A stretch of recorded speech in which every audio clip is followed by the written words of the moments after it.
நிஃப்டியோட இன்னைக்கு வந்த ஃபால் ஆல்மோஸ்ட் 600 பாயிண்ட்ஸ். அதுக்கு முக்கியமான காரணம் க்ரூட் ஆயில் ப்ரைஸ் சடனாக ஸ்பைக் ஆனதுக்கு தான். இன்றைக்கி பார்த்தீங்கன்னா $118 பர் பேரல் ப்ரைஸ் வந்து போயிருக்கு. இது லாஸ்ட் ஒன் வீக்லேயே 68% ஏறி இருக்குது. இந்த சடன் ஸ்பைக்னால மார்க்கெட் சிவியராக இம்பேக்ட் ஆகிருக்கு. க்ரூட் ஆயில் ப்ரைஸ் ஏறினதுனால பெட்ரோல் டீசல் ப்ரைஸ் ஏறும். பெட்ரோல் டீசல் ப்ரைஸ் ஏறினாலே மற்ற பொருட்களோட விலைவாசியும் கண்டிப்பாக ஏறும். இன்றைக்கி இல்லாட்டி நாளைக்கு you can see it while காய்கறி வாங்க போகும்போதோ திங்ஸ் வாங்க போதோ நீங்கள் விலைவாசி கூடினதை பார்ப்பீங்க.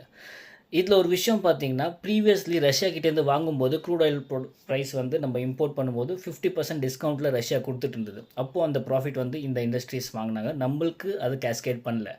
பட் இப்போது விலைவாசி ஏறினா அந்த விலைவாசி ஏறினதுக்கான ப்ரைஸ் வந்து நம்ம மக்களுக்கு கேஸ்கேட் பண்ணுவாங்க. லைக் அந்த லாஸை நம்ம பேர் பண்ணணும். பட் ப்ராஃபிட் இருந்தால் கம்பெனிஸ் வில் பேர் இட்.